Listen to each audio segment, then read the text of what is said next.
Okay, another crack at this. This is about my album Holiday in Hollywood, my first LP. After I'd recorded my first song under my own name, Richard Stepp, it was called Chasing a Dream, and it was produced by Darryl B., who was a DJ in Vancouver at Seafun, and he used to work with the Northwest Company. Anyway, it came out on Mushroom Records, which was a famous label in Vancouver that had Hart and Doucette and a bunch of different artists on it. And anyway, after I did that, I was still involved with Darryl B., and I had a band called Shakedown. And then what happened is Ray Pettinger and Gary Taylor were involved with Darryl B.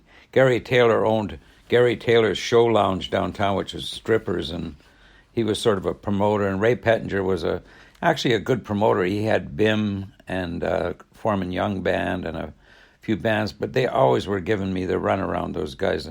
I would go down to Gary Taylor's and have to wait to get to meet them. And, it was always like, next week, do this, And they were involved with some guy from cocaine dealer, a pilot, and I don't know. Anyway, through all of that, I met Andy DiMartino, who came from Los Angeles, and he came up and he heard my songs because I'd made a tape for Ray Pettinger because I heard he had this label called Casino Records, and some people were recording, so I was kind of getting desperate to get going under my own name, and so I sent him some songs, and then he hooked me up with Andy DiMartino from Los Angeles, and Andy took me up to my band Shakedown. We went up to Edmonton and recorded this song called Good to Have You, which came out as a 45, and it did mediumly well. It was kind of too much of a ballad song, but Andy was a good producer. But Andy said, "Why don't you dump that band, Richard?" And that's when I started playing singles. After that, my first single was up in Squamish. My first single solo job. I was so nervous, but I pulled it off. And after that, I didn't have a band anymore. And I think in the meantime, me and Lisa had moved to Dogwood Street in Coquitlam, and Chelsea was born in 1978. So she was only a little baby when I recorded Holiday in Hollywood. Andy DiMartino was a famous producer already. He produced that song, Rhythm of the Rain, for the Cascades. Listen to the rhythm of the falling rain, telling me what a fool I've been. And then he also, I've just found out, he produced the Wailers, which is out of Seattle, Tacoma. They're one of my very favorite bands. I just love them. And he produced Captain Beefheart, who was a big San Francisco kind of a guy in the 60s, and another band called Buckwheat. And Andy was really slick, he knew his stuff, even though I don't know about his business dealings. But I'll get into that later. Anyway, he took me to L.A., and I stayed in a hotel the very first time I went there. But the people that I'm just realizing nowadays who he lined me up with, the stupidest thing I ever did was not going to do my second album with him in Nashville, which he offered. And I instead went to Calgary. That was the biggest mistake in my whole career. Anyway, he took me to, I'm just going to go over a bunch of stuff here. He took me to Los Angeles, and I recorded in Devonshire Studios in North Hollywood. And they had artists recording there, the Jacksons, Bing Crosby, Billy Joel, Graham Nash, Boz Scaggs, Marvin Gaye, Kenny Rogers, Whitney Houston, Izzy Osborne, Tom Jones, the Ramones, Donna Fargo, I think Henry Gross. Everybody recorded there anyway.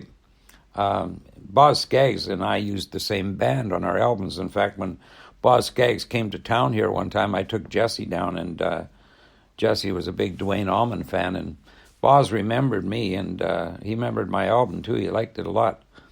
Anyway, I recorded there, and while I was down there, Andy took me to meet this, he's a publisher, and I did one song that I didn't write. I don't know if he got it from Al Gallico or not, but I didn't realize Al Gallico he used to have this booklet I have somewhere saying, I'm giving you 50 million or 100 million hits. He was a top publisher. He was a friend of Chet Atkins, and he was mostly I think he lived in L.A. at the time, but he was involved in the Nashville scene. Almost Persuaded was one of his big songs. He worked with Billy Sherrill, who I should research him a bit. He was a very famous songwriter. He was involved with Stand By Your Man with Tammy Wynette, Most Beautiful Girl in the World, Charlie Rich, Let Me Be There, Olivia Newton-John. And then he was also involved with the Zombies from England and the Animals, House of the Rising Sun. He was involved in that, and Time of the Season and Liar by the Zombies. And so Al Gallico was a neat guy. I remember we met him for lunch one day, and he was sort of real Italian, And he was drinking shots of espresso like they were going out of style. But he was a really nice guy. And later in years after I'd finished with Andy and stuff, I made some, even after my second album, I tried to get a hold of him again. I made a whole bunch of tapes at Dogwood. Me and Roger recorded 32 songs there that I wrote, and I put them all on tapes, and I sent them to Al Gallico hoping something would happen, but I never really heard back. I had my hopes pinned on that, because if I would have had Andy still, I would have been a star anyway. So what we had is we went to the studio. I went down to do 3 different sessions. So we did 3 songs each on each session, and we would do. I can't remember if we did the whole song and finished them, but I stayed at a hotel the first time, and then I stayed at Andy's place once with Lisa came with me, and I remember Joyce made a spinach salad. They used to sleep with guns under their pillows. Joyce made a spinach salad once and dumped all the bacon grease on it. Anyway, we stayed there, and we would do three sessions at a time. And so he had hired Jimmy Haskell, this guy who is super famous now. He died just a few years ago. He took me up to Laurel Canyon where Jimmy Haskell lived, and I went in his house. I just took my acoustic guitar, and I sang When We Meet Again. I forget what else. I wrote Holiday in Hollywood while I was down in Hollywood. I had an idea for that song, but that's when I wrote it. But we went to Jimmy Haskell's house, and it was just covered in gold records and platinum records and awards all over the place. He had 250 gold records, 3 Grammy Awards, and an Emmy Award or Emmy Awards. And the thing that impressed me so much about him, he was so nice and talented, and he just treated me so nice. And he said, "Here, come in." He pulled out a cheap little tape recorder and said, "Play me the songs." And so I played him the songs on my acoustic, and he said, "Okay, thanks a lot." And when he came down to the studio, he had all these arrangements written out, but he was responsible for all these songs he arranged. Ode to Billy Joel, Bridge Over Troubled Water by Simon and Garfunkel, Chicago, If You Leave Me Now, Patches, there was a song called Patches. He did a lot of cowboy movies and stuff. He did Shot in the Dark with Peter Sellers, Russia with Love with James Bond. He worked on The Matrix. He worked with Bobby Darin. He did a thing called The Beatles, Sing a Song with the Beatles. He worked with Ricky Nelson, Gloria Gaynor, Barry Manilow, Cher, Chicago. It's endless how many groups he worked with. But he was so nice. And the thing that impressed me so much about him is how down-to-earth and genuine he was. He also worked with Diana Ross and Supremes, everybody that was everybody. And when he finished one of my sessions, he came up and gave me a little briefcase, a black briefcase, full of handwritten charts. They were just beautiful writing. When We Meet Again, I think Whirlwind is on it. I still have those. Those are a real treasure nowadays because he's very, very famous. And anyway, the engineer we worked with was Ron Malo. Now, I didn't realize this until just lately, but he worked with Chess Records, which is the most famous blues record company. They, Robbie King from town actually worked with Chess Records. They were from the, I forget, Chicago area or somewhere down there. I'll have to look it up, but they were the first place the Stones recorded over here. The Rolling Stones, they did All Over Now. It's about 64, 65. They're Around and Around, Down the Road of Peace. He worked with all the, Ron Malo, the engineer, he worked with, out at Chess Records, he worked with all the blues and R&B musicians, with Bo Diddley, Etta James, Sonny Boy Williamson, Chuck Berry, Cannonball Adderley, Muddy Waters, Howlin' Wolf, Buddy Guy, John Lee Hooker. He was in the engineer in the Buckingham's Kind of a Drag recording. Kind of a drag. But he did all the engineering on my sessions. So Andy knew all these people. He also worked with Bobby Goldsberg. And while I was recording there were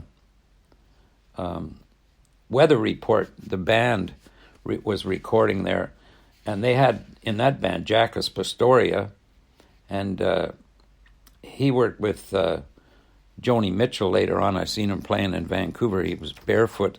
He was a fantastic bass player, and he got eventually killed. Got some bouncer punched him out behind some nice nightclub, but he was sort of like a hippie guy. I used to meet him in the hall. They had a beer machine in the hall with the Heineken in it, and he would be out the back with his girlfriend. I think he had a Mercedes or something. I seen him taking a pee against the wall. But he was a neat guy. And the other guys in the band was Wayne Shorter, Joe Zawinul, and Peter Erskine. But Joe used to come over. He was a neat guy. He was from Europe. And I remember going in there. They had a little studio separate in Devonshire. And it was just full of equipment. But Joe and Jacques, they were liking the sessions. No wonder, because all of the great musicians, the musicians on Holiday in Hollywood on the album, we had on drums Ed Green. He worked with Steely Dan, Donna Summer, Hall & Oates, Johnny Mathis, Cher, Glenn Campbell, Rhinestone Cowboy. He worked on that. Diana Ross, Barbra Streisand, the Superman album, Captain and Tennille. He played on the average of 25 hit records a year. And then I had Mike Baird also played drums. He played with Tommy James and the Shondells.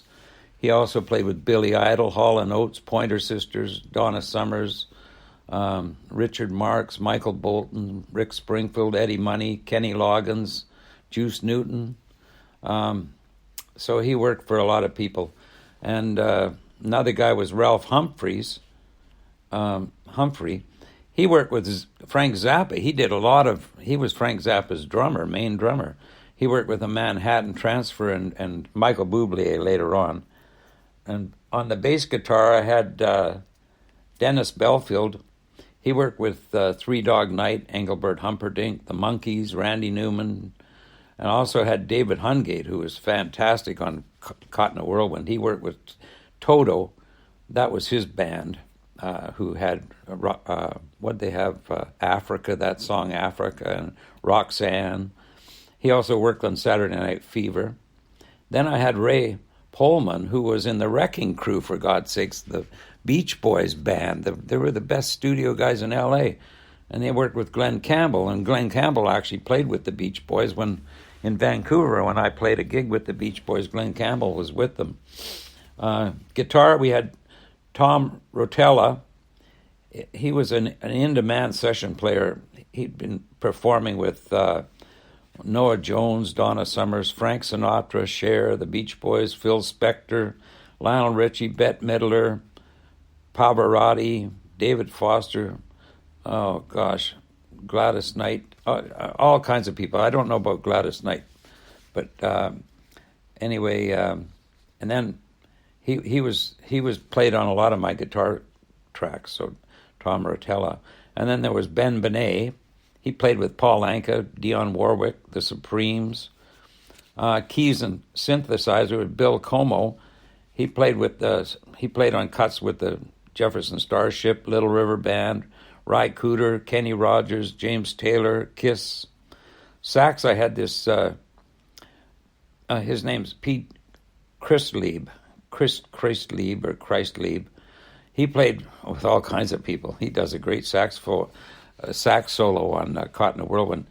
He was with Quincy Jones, Tom Waits, Sarah Vaughan, Louis Bellson, Chet Baker, Woody Herman, Count Basie, Tom Waits, Steely Dan, Doc Severinsen. He was in the Tonight Show band. So the guy worked with all kinds of peoples. And then I had the guy playing double reeds and woodwinds, Gene Cipriano. He played with Dean Martin, Nielsen, Sinatra. I got another one there's another name here that spell check ruined. Someone King. But anyway, he played with Sinatra, Dean Martin, all the very big people. And then I had a harpist playing a harp on the, I think it was on If I Could Write a Song. I don't know who that was. And the background singers on my album were the Waters families. Owen Waters is a famous producer in his own right, but the Waters family are responsible for being on 260 gold records and 100 platinum records. They worked with Johnny Rivers, Neil Diamond, Paul Simon, John Fogerty, Helen Reddy, Patti LaBelle. The guy that came in under Jimmy Haskell's direction that did the strings and everything, his name was Sid Sharp. He was with the L.A. Philharmonic. He actually, I think he studied with Bernstein, Carl Bernstein. He did stuff on the Beach Boys. He probably did stuff on Good Vibrations. Neil Diamond, the Eagles. Anyway, he worked with all these kind of people. So we would do the 3 sessions at a time, and these guys that came in to play, they could cut a session. They would listen to the song. Jimmy Haskell would tell them what the arrangement was, and they'd look at the charts, and they'd cut that thing in like 1 or 2 tries, and it was perfect. And then the Waters family would come in. Man, I'm telling you, they would run over it once, and bang, they would do the vocals so great. It was such a pleasure to work with such people. It was so easy compared to Vancouver. We used to have to go do track after track after track after track, And I forget, we went to a restaurant Andy took me to one time where there was, Sinatra all the big stars used to drink there. It had those kind of red leather booths that had, they got the buttons in them. While we were there, we ran into Johnny Crawford. He knew Andy, and he came over and started talking to us, and I was all thrilled. Oh, Johnny Crawford, he's the guy from The Rifleman, the kid. But he was growing up by then, and so he was drinking like crazy, drinking vodka or something. He was snorting these amyl nitrate things. They're like speed or something. He's a little bit crazy. I looked him up lately, though. He went on to have orchestras and everything. He starred in a lot of movies, that kid. But anyway, he came and tagged along with us out to Andy's house. And I was staying at Andy's place in San Fernando Valley at the time. And Andy had this big ranchero kind of a place with a big pool. And I stayed there during that session. And when we went back, Andy said, "Oh, if you guys want to take the truck, you can go up the mountain here at San Fernando Valley, and there's a bar and restaurant up there. You can drink up there." So I was all thrilled with Johnny Crawford. So we went up there and we were drinking. I'm asking about Rifleman and all this stuff, Chuck Connors, and it was so fun. And but when we left, he starts saying to me, "Yeah, you ever been with a guy?" I go, no, I'm married. I got a little daughter, Chelsea. He said, "Well, it's not so bad, Just close your eyes and pretend I'm your wife." He wanted to give me a blowjob, And so I said, no, I don't want to do that. Gee, I was having such fun talking. So we went back to Andy's house, and I was sleeping on a hide-a-bed on the couch, and then he tried to get in bed with me, and I said, get away from me, Kind of ruined my whole thing about him, but, oh, well, I guess he tried. Andy's daughter was after me, too. He had about a 13-year-old daughter, Andrea, I think her name was. God almighty, she would always want me to, she'd come, tiptoeing through the living room with a little towel around her, naked from her shower. And then I went swimming with her once. She's all over me in the pool. Oh, lift me up, do this to me. I thought, gee, God, I'm married, and also how to jeopardize your career, get involved with a young girl and Andy's daughter, for God's sake. So I stayed right away from her. Anyway, that's that little story. Andy had an office there, and he had a company called Dynamite Productions, and his office, he had an employee, I think it was a guy named Kenny Wynn. Now, I'm not sure about the name, but he was Elvis's personal assistant. He used to travel with Colonel Tom Parker. He was not Elvis's personal assistant. He was Colonel Tom Parker's personal assistant.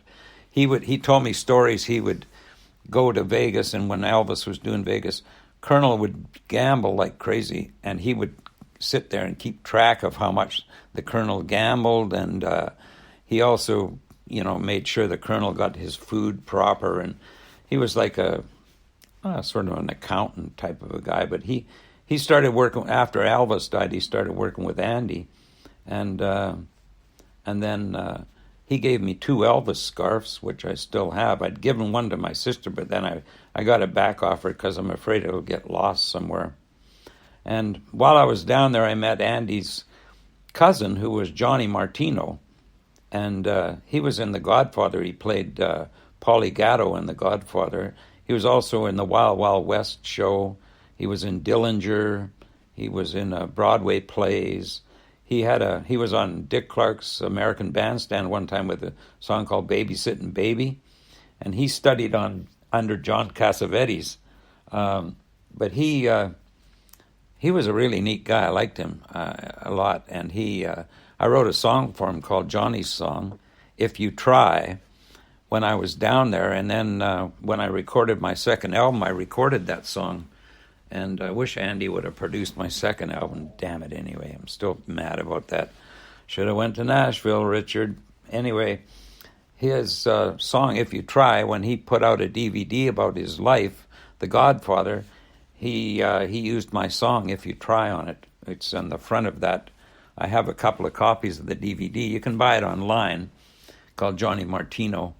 It has my song singing when it shows pictures of him as he became a star. So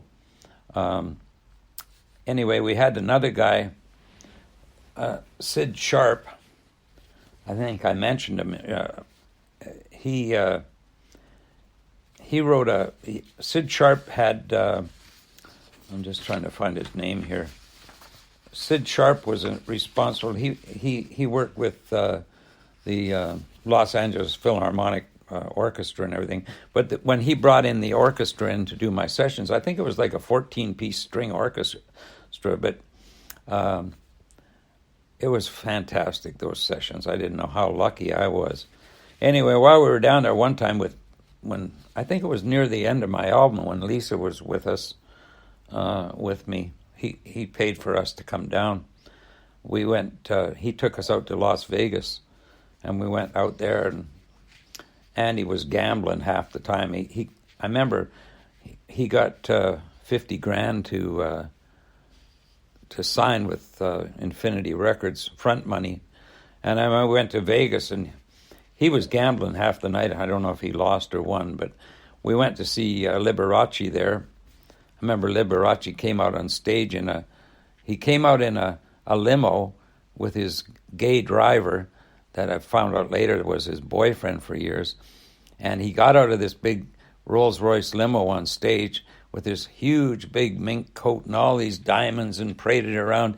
And then a little baby Rolls-Royce drove out after to pick up the coat. That was pretty cute. And then we went and saw Glenn Campbell at the Flamingo. He was great, man. That guy was really good. I didn't know he was in the Wrecking Crew because some of these people working on my album were in that band, the Wrecking Crew, which is like the most famous L.A. musicians of all times. They did a lot of the Beach Boys stuff. And so the drummer, for the Wrecking Crew played on my album. Anyway, we went to, then when I came back, Andy got me to, he flew me to New York to meet him. He came from New York originally, and so we went there to sign with Infinity Records, and we stayed in a little hotel there, but Andy was so thrilled to be in New York. He took me to these delis. We had bagels, hot bagels on the street. He took me to this deli where the sandwiches, the corned beef sandwich, were huge, and you get a great big plate of dill pickles. Then we went to the offices of Infinity to sign, and I remember Andy talking to this guy. Ray Pettinger had started trying to sue Andy before signing me over to Dynamite Records from Casino without breaking my contract. I broke my contract with Casino, so Ray Pettinger hated me forever after that. Daryl B. didn't get too pleased either, but those guys were giving me the runaround. I never would have got my album out. But anyway, Andy said to the guys in Infinity, forget it, don't worry about it, it'll be all right, they can sue us in court. He was always said, Andy had the idea, get the hit out first, and then let them sue us later. So anyway, I probably made those guys a bit nervous in Infinity, because later on, after Holiday in Hollywood came out, the album, they had all kinds of promotions. I was on the front page of Billboard magazine. I was also another article in Billboard magazine. I was on the front of RPM magazine. I was on the front of Record World, had a write-up about Holiday in Hollywood being a great pop album. And I heard Sam the Record Man in L.A. had life-size pictures of me holding the album in the record store. And I wish I could have got a hold of one of those, but when Andy showed me around New York, which was really neat. But anyway, Caught in a Whirlwind became a hit in the last few years. After 2000, people started getting onto that song because it's got such good musicians and playing on it. So one guy called it, there's two masterpieces on that album. So that's pretty nice to know for my history. While I was involved in that album, before my second album, I met Bill Crompton, who I ended up sharing an apartment with years later. And he was a songwriter from England. He released Holiday in Hollywood over in England, him and John Schroeder. John Schroeder was a composer-singer who was involved over there. He had a song out called Walking Back to Happiness at one time. And he was involved with Crompton. Crompton and Morgan Jones were partners as writers. And Bill Crompton, they released Holiday in Hollywood on Harbor Records over in England. It was also came out in France and who knows where. But Bill Crompton wrote Papa Catapedal Beetle, which was a kind of a big hit. And he also wrote Why for the Beatles with Tony Sheridan, and that was a hit too. He wrote Let's Make a Memory for Cliff Richards. He wrote House of Bamboo for Andy Williams, which is a number 3 song. He was involved with the Everly Brothers. He wrote Heart of a Teenage Girl. He wrote another song called John, Paul, George, and Ringo, which was a hit. And he was involved somehow with Black is Black, that song, because I ended up doing a recording of that. Anyway, that's about all I can think of here. That after that, Holiday in Hollywood, Infinity Records, unfortunately, got in financial trouble and went under. I had signed a record deal for 5 albums to come out. I would have been a star, Andy would have taken my career over. But the company went under and MCA Records was part of, Infinity was part of MCA Records. The only guy they picked up off the roster was Rupert Holmes, who had the Pina Colada song, and Spyro Gyra, I think, but they didn't pick my contract up. And probably because of the lawsuits, now that I'm thinking of it, going against my contracts, too much hassle for them. They don't want to get involved. And so that killed my whole album, and it still became a hit in Canada. I was nominated for the Juno Awards, and as Best Male Vocalist, I won a PRO award, which is SOCAN nowadays, for one of the top 10 songs in Canada, which was also Burton Cummings' Break It To Me Gently, Bruce Cockburn, Where the Lions Sleep, Frank Mills, The Music Box Dancer. So I got a plaque for that for my Holiday in Hollywood. I was nominated on the RPM Awards also, so I got that far anyway. But and then instead of going with Andy offered to take me to Nashville to record a second album, but I was kind of a little bit worried about him. I heard that, some guys were still looking for their money to get paid, and he was living in Nashville at the time, and I was just afraid of getting involved in lawsuits and everything. So unfortunately, I went and signed with these people, McKinnon's. Derek McKinnon had got involved with Bill Crompton and was putting money into the situation to pay for my recordings, and he'd put in $100,000 or something. I don't know what the deal. I didn't know what was going on there. And so I ended up going with the McKinnons because they lived in Calgary, and I kind of trusted them financially more. But that was a super mistake. So anyway, that's the end of this little session. So thank you.